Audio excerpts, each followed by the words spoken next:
pagi hari ini. Untuk kelas mohon dipimpin doanya. Ya saudara Fajar, Ya. dipimpin doanya. Semua siap, berdoa dimulai. Bismillahirrahmanirrahim. Rabbi shrah li sadri wa yassir li amri wahlul 'uqdatam min lisani yafqahu qawli. Rabbi zidni ilma warzuqni fahma. Amin.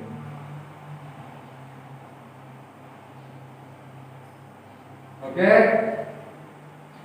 Sebelum kita memasuki pembelajaran, Bapak absen terlebih dahulu. Ahmad Zaki Ramadan, Muhammad Reza Satria, Hasan Isra,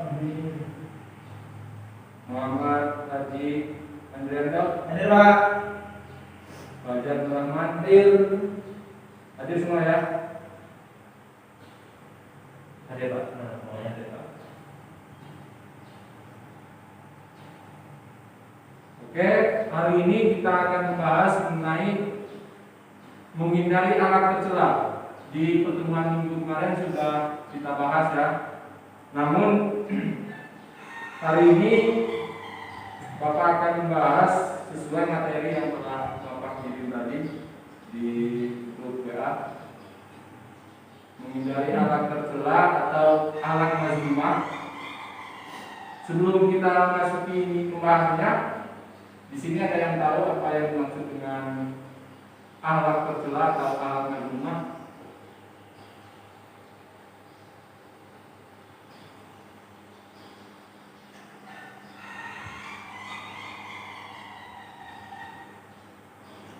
Ada yang tahu alat tercela? Alat yang buruk Pak. Ya, alat yang buruk ya. Iya. Oke, jadi alat tercela itu merupakan suatu tindakan buruk yang harus dihindari setiap manusia. Itu yang akan merugikan dirinya sendiri. Karena perbuatan tercela ini sangat dilarang oleh agama atau melanggar syariat Islam. Nah, namun materi kita pada hari ini mengenai alat tercela yang telah Bapak kirim tadi materinya. Kita akan membahas mengenai pertama perbuatan israf.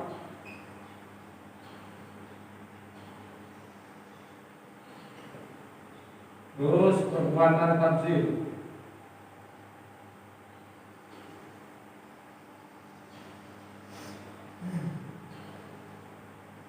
Dan ketiga perbuatan batil. Jadi ada 3 pembahasan yang akan kita bahas ya. Apa tuh Pak? Enggak jelas ya tulisnya. Didekain aja Pak. Gitu aja. Yang pertama tuh perbuatan israf. Jadi israf itu adalah perbuatan yang berlebih-lebihan, perbuatan yang dilakukan secara berlebih-lebihan atau melampaui batas, boros lah istilahnya. Jadi telah dijelaskan di dalam Quran surat Al-A'raf ayat 31 bahwasanya hai anak Adam, pakailah pakaianmu sesuai dengan apa yang telah dianjurkan dalam syariat Islam, dan janganlah kamu berlebih-lebihan, karena Allah tidak menyukai orang yang berlebih-lebihan. Itu telah dijelaskan di dalam Quran surat Al-A'raf. Selanjutnya ada bahaya bagi orang yang melakukan perbuatan berlebih-lebihan. Kalau dapat terjadi berkaitan dengan penggunaan harta dan berkaitan dengan ibadah. Perbuatan berlebih-lebihan ini dalam ibadah mengakibatkan amal ibadah yang selama ini kita tunaikan itu mungkin tidak akan diterima oleh Allah. Selanjutnya ada pun dampak dari perbuatan israf atau perbuatan berlebihan. Yang pertama itu sangat dibenci oleh Allah. Tolong dicatat ya, anak-anak semuanya. Dampak dari perbuatan israf itu yang pertama sangat dibenci oleh Allah. Terus menjadi sahabat setan. Jadi sahabat setan. Terus menjadi orang yang akan tercela dan menyesal. Terus menjadi orang yang sesat.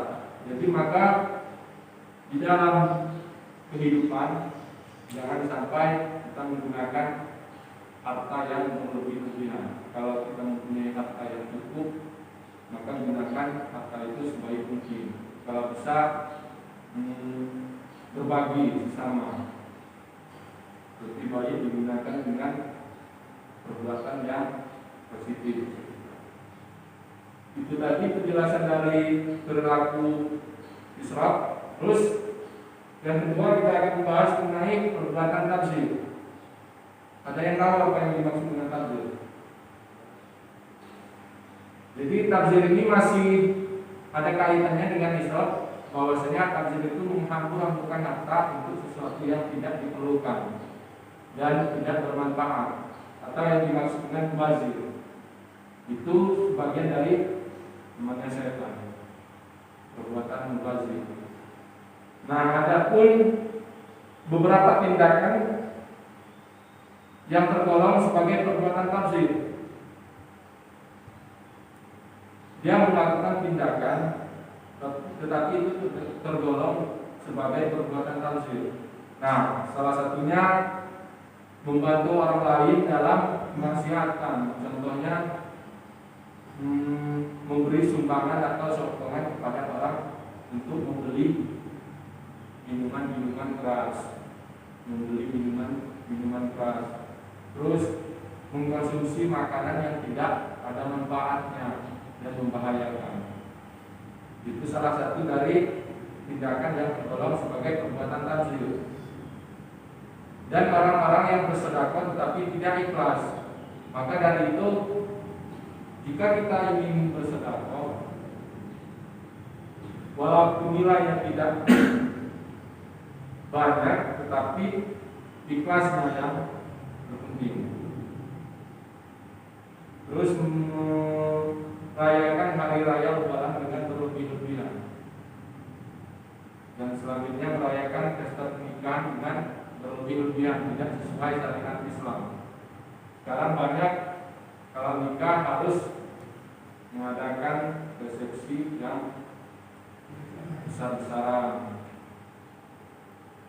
Itu melanggar syariat Islam. Adapun cara menghindari perbuatan tabdzir atau perbuatan menghambur-hamburkan harta atau mubazir tadi. Yang pertama itu membuat prioritas kebutuhan. Dengan menulis tolong dicatat saja ya.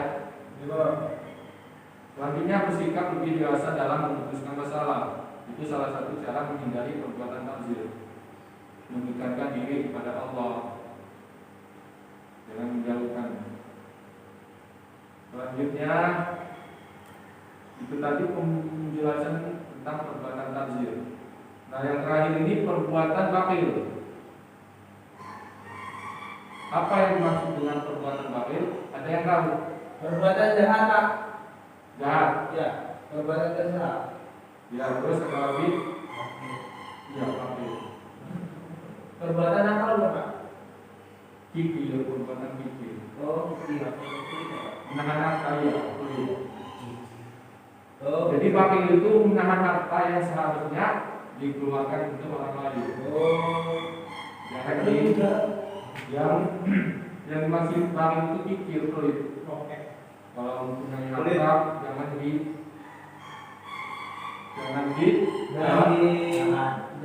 ditahan. Jangan dikasih. Iya, jangan dikasih. Seperti haji, kalau punya duit nggak bagi-bagi, ya kan? Oke. Hmm. Kalau bokeh gimana, Pak? Bokeh. Kalau punya duit itu, masa ya harus bagi-bagi ya? Ya kan yang dijelaskan di sini kan kalau mempunyai harta. Nah, jadi bakhil ini dapat didefinisikan adalah dengan menahan hartanya sendiri, yakni menahan atau tidak memberikan kepada sebagian kepada orang lain, tidak memberikan sebagian hartanya kepada orang lain, atau yang tidak disedekahkan.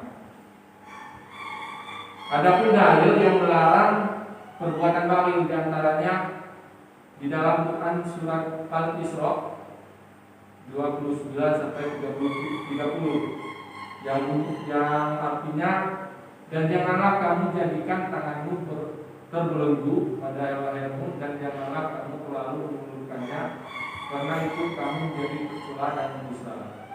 Sesungguhnya Tuhan melapangkan rezeki kepada siapa yang dikehendaki dan menyempitkannya. Sesungguhnya Tuhan mengetahui dan melihat akan hambanya. Adapun bahaya perilaku bakhil. Yang pertama itu bahaya bagi orang yang sering melakukan perbuatan bakhil, diantaranya mengakibatkan dosa besar. Terus mengikuti jejak setan. Jadi yang sering melakukan perbuatan bakhil itu termasuk orang-orang yang mengikuti jejak setan. Bakhil. Ya, itu bakhil tadi. Nah, ada pun cara agar terhindar dari perilaku bakhil atau beli tadi. Yakni yang pertama meyakini bahwa segala sesuatu itu hanya milik Allah.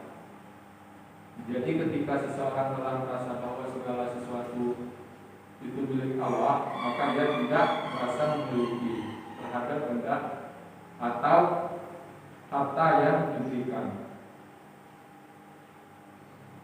Terus banyak bersyukur atas nikmat Allah yang diberikan. Jika seseorang menyukuri nikmat Allah, maka dia memberikan tambahan yang lebih baik. Jadi kalau kita memberikan sedikit rezeki kita kepada orang lain, maka rezeki kita akan diberi lebih oleh Allah. Oke, lanjut. Gemar melakukan kegiatan sosial seperti infak dan sedekah. Maka pulang dari sini nanti banyak-banyak sedekah untuk saudara dia. Dan yang terakhir, mohon perlindungan kepada Allah dari sifat bakhil. Sampai di sini paham apa yang telah Bapak jelaskan? Jika paham, Bapak akan kasih tugas. Ya. Saya mau tanya Pak, Apa saudara itu? mengenai poin bakhil Ya. pikir tadi, apakah bakhil ini terkait tentang harta saja Pak? Bagian harta bakhilnya ada. Tidak mesti untuk bagian harta saja, untuk pemikiran juga, ilmu juga tidak boleh pelit, harus berbagi juga. Tidak mesti bakhil kepada harta saja. Oke, cukup ya? Pak. Bapak kasih tugas dibuka halaman 20. Itu ada 20 soal. Kalau nanti dikerjakan ya minggu depan kumpul, dikirim lewat grup WA-nya. Oke, untuk hari ini mungkin sampai di sini dulu ya. Oke, pada ketua kelas mohon ditutup. Semua siap. Doa mulai. Bismillahirrahmanirrahim. Wal 'asr innal insana lafi khusr illa allazina amanu wa 'amilus sholihati wa tawasaw bil haqq wa tawasaw bis sabr. Allahul azim. Oke, sebelum Bapak akhiri, mari kita sama-sama mengucapkan alhamdulillah. Alhamdulillah. Akhiri, wassalamualaikum